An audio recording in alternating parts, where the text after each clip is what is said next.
Welcome back to BCN news.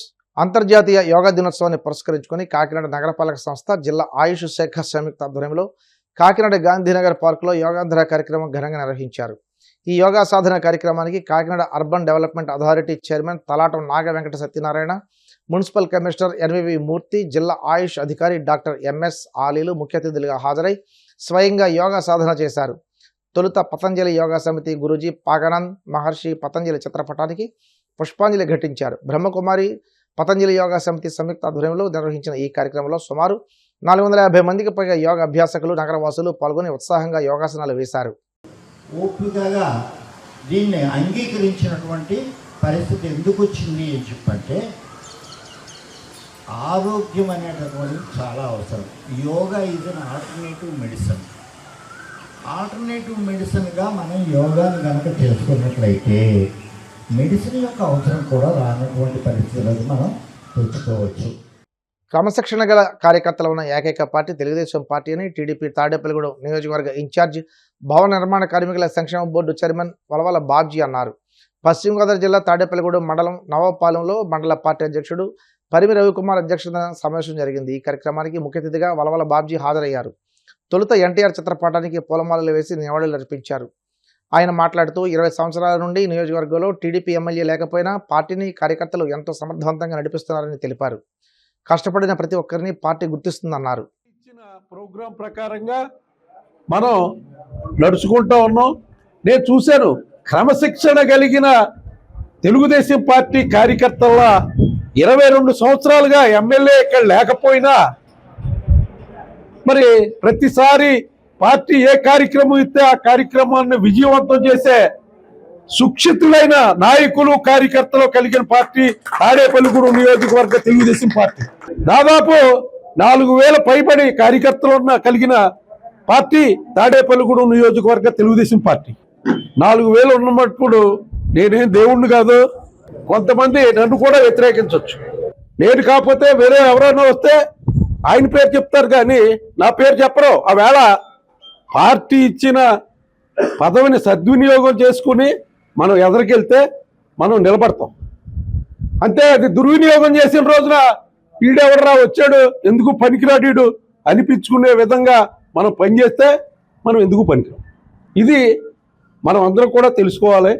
Party అనేది గొడుగు. Party చెప్పిన ప్రకారంగా మనం చెయ్యకపోతే మన పరిస్థితి కూడా దిగజారే పరిస్థితి ఉంటుంది.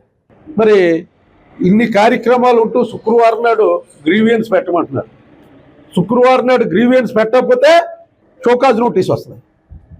అంతేకాకుండా ఇప్పుడు ఈ ఏదైతే సిఎంఆర్ఎఫ్ ప్రోగ్రాం ఉంది, ఈ ప్రోగ్రాం మనకి ఇచ్చారు.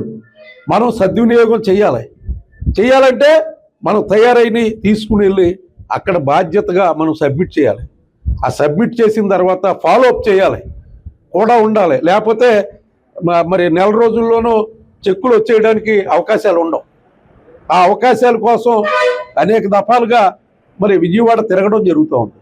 అంతేకాకుండా చుట్టుపక్కల ఉన్న మన పార్టీ ఎమ్మెల్యేలని మరి ఇబ్బంది పెట్టామని ఉండే, ఎవరికైనా సరే పలానా పని ఉందనంటే మన ద్వారా అవ్వకపోతే వాళ్ళ ద్వారా చేయించిన పరిస్థితులు చాలా ఉన్నాయి.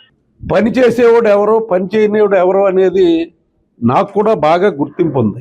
మనకు ఏదైతే అధిష్టానం నుంచి వచ్చిన ఆదేశానుసారం ఏ పేర్లు అయితే ఇచ్చానో ఆ పేర్లు వాళ్ళు సెలెక్ట్ చేసి మళ్ళీ ఆ పేర్లు పంపడం జరిగింది. మనం పదవులు ఇచ్చిన వాళ్ళలో ఎవరో వైఎస్ఆర్ కాంగ్రెస్ పార్టీ నుంచి వచ్చిన వాళ్ళకి ఎవరికీ కూడా ఒక్కడికి కూడా నేను నాతో ఉన్న మండల ప్రెసిడెంట్లు కానీ ఎవరో కూడా ఎక్కడా కూడా ఒక్కళ్ళకి కూడా ఇచ్చిన దాఖలాలు లేవు. తెలంగాణను ప్రపంచ ఆర్థిక శక్తిగా తీర్చిదిద్దే లక్ష్యంతో ప్రతిష్టాత్మకంగా చేపట్టిన భారత్ ఫ్యూచర్ సిటీ ప్రాజెక్టు వాస్తవ రూపం దాల్చుతుందని ముఖ్యమంత్రి రేవంత్ రెడ్డి అన్నారు. ఫ్యూచర్ సిటీ డెవలప్మెంట్ అథారిటీ ప్రధాన కార్యాలయాన్ని ప్రారంభించిన అనంతరం బహిరంగ సభలో మాట్లాడుతూ ఈ ప్రాజెక్టు రాష్ట్ర భవిష్యత్తు ముఖచిత్రాన్ని మార్చబోతుందని ధీమా వ్యక్తం చేశారు. కేవలం 150 రోజుల రికార్డు సమయంలో ఫ్యూచర్ డెవలప్మెంట్ అథారిటీ కార్యాలయ భవనాన్ని పూర్తి చేయడం ప్రభుత్వ చిత్తశుద్ధికి, వేగానికి నిదర్శనమని ముఖ్యమంత్రి తెలిపారు. ఈ వేదిక మీద నుంచి ఒక్క మాట చెప్పదలుచుకున్నా. హైదరాబాద్ నగరం ఒక్క గొప్ప చరిత్ర. ఆనాటి కులీ కుతుబ్ షాయిలు కానీ, నిజాం నవాబులు కానీ హైదరాబాదు నగరాన్ని అద్భుతంగా విస్తరించడం వల్ల ఈనాడు ప్రపంచ పటంలోనే హైదరాబాదు నగరానికి ఒక గుర్తింపు వచ్చింది. 200 ఏళ్ల క్రితం సికింద్రాబాద్ పట్టణాన్ని విస్తరించడం వల్ల హైదరాబాద్ సికింద్రాబాదు జంట నగరాలుగా ఈనాడు రాణించగలుగుతున్నాయి. అదేవిధంగా సైబరాబాద్ ఇదొక సాంకేతిక విప్లవం. ఈ సైబరాబాదే ఈనాడు రాష్ట్ర ఆదాయంలో 60% అందించి తెలంగాణ ముఖ చిత్రాన్ని మార్చి ఈనాడు సైబరాబాదు ప్రాంతంలో 200 కోట్ల రూపాయలకు పైగా భూమి ధర బలుకుతుందంటే బంగారానికంటే రంగారెడ్డి జిల్లా భూముల విలువ ఎక్కువ అని చెప్పి ఈనాడు నిరూపించిన చరిత్ర మన సైబరాబాద్ ప్రాంతానికి ఉన్నది. మిత్రులారా, మీరు ఆలోచన చేయండి. ఆనాడు కులీ కుతుబ్ షాయిలు, నిజాం నవాబులు చార్మినార్ నుంచి గుల్జార్ వాజ్ వరకు, మోజంజాయ్ మార్కెట్ నుంచి కబూతర్ ఖానా వరకు నిర్మాణం చేయకపోయి ఉంటే చరిత్రలో మనకు గుర్తింపు వచ్చి ఉండేదా? ఆనాడు 1908లో తుఫాను వచ్చి వేలాది మంది ప్రాణాలు కోల్పోతే చలించిపోయిన నిజాం సర్కార్ గండిపేట హిమాయత్ సాగర్ నిర్మించడమే కాకుండా మూసా ఈసా నదుల యొక్క ప్రవాహాన్ని నగరం మీద ఉప్పెనై కప్పేయకుండా మూసీ నదిని ఆనాడు నిర్మించబట్టే కదా ఈనాడు చరిత్రలో గొప్ప నగరంగా మనం రాణించగలిగినాం. సికింద్రాబాద్ కంటోన్మెంట్ ప్రాంతంలో ఆర్మీని నివసించడానికి ఆర్మీ ఉత్పత్తి చేసిన యుద్ధ సామాగ్రిని అక్కడ దాచుకోవడం వల్లనే కదా ఈనాడు శత్రు దుర్భేద్యమైన నగరంగా మన జంట నగరాలు నారునిచ్చినాయి. అదేవిధంగా స్వతంత్రం వచ్చిన తర్వాత ఆనాటి ముఖ్యమంత్రులు ఆలోచన చేసి భవిష్యత్ ప్రణాళికలకు కార్యాచరణ చేసి సైబరాబాదు నగరాన్ని నిర్మించి సైబరాబాద్ అనే ఒక గొప్ప నగరాన్ని ఈనాడు ప్రపంచానికి అందించిండ్రు కదా. ఆ రోజు కూడా హైటెక్ సిటీ అంటే నవ్వినోళ్ళు ఉన్నారు, ఔటర్ రింగ్ రోడ్డుని అడ్డుకున్నోళ్ళు ఉన్నారు, అంతర్జాతీయ ఎయిర్పోర్ట్ వద్దే వద్దని పట్టుబట్టినోళ్ళు ఉన్నారు, ఐటీ కంపెనీలు ఫార్మా కంపెనీలు మాకు వద్దే వద్దు, జీనోమ్ వ్యాలీ మాకు అవసరమే లేదు అని చెప్పినోళ్ళు ఉన్నారు. ఆనాడు అభివృద్ధిని అడ్డుకోవాలని, ఈ నగరం అభివృద్ధి చెందొద్దు, ఈ ప్రజలు బాగుపడొద్దని ఆనాడు కూడా కుట్రలు కుతంత్రాలు చేసి కడుపులో విషం మూసీలో ఉన్న కాలుష్యానికంటే ఎక్కువగా పెట్టుకొని విషం జమ్మిన నాయకులు కూడా ఆనాడు ఉన్నారు.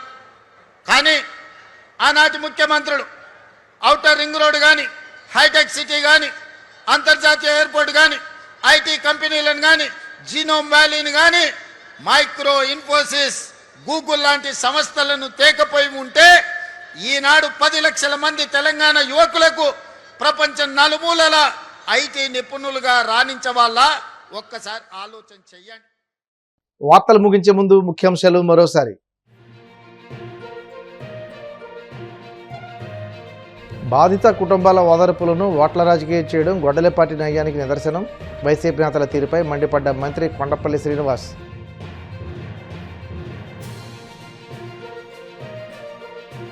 కూటమి పాలనలో రాష్ట్రం అటవిక రాజ్యంగా మారిందన్న వైసీపీ నేత సజ్జల. దేశంలో ఎక్కడ లేని అరాచకం, హింసకాండ ఏపీలో జరుగుతుందని మండిపాటు.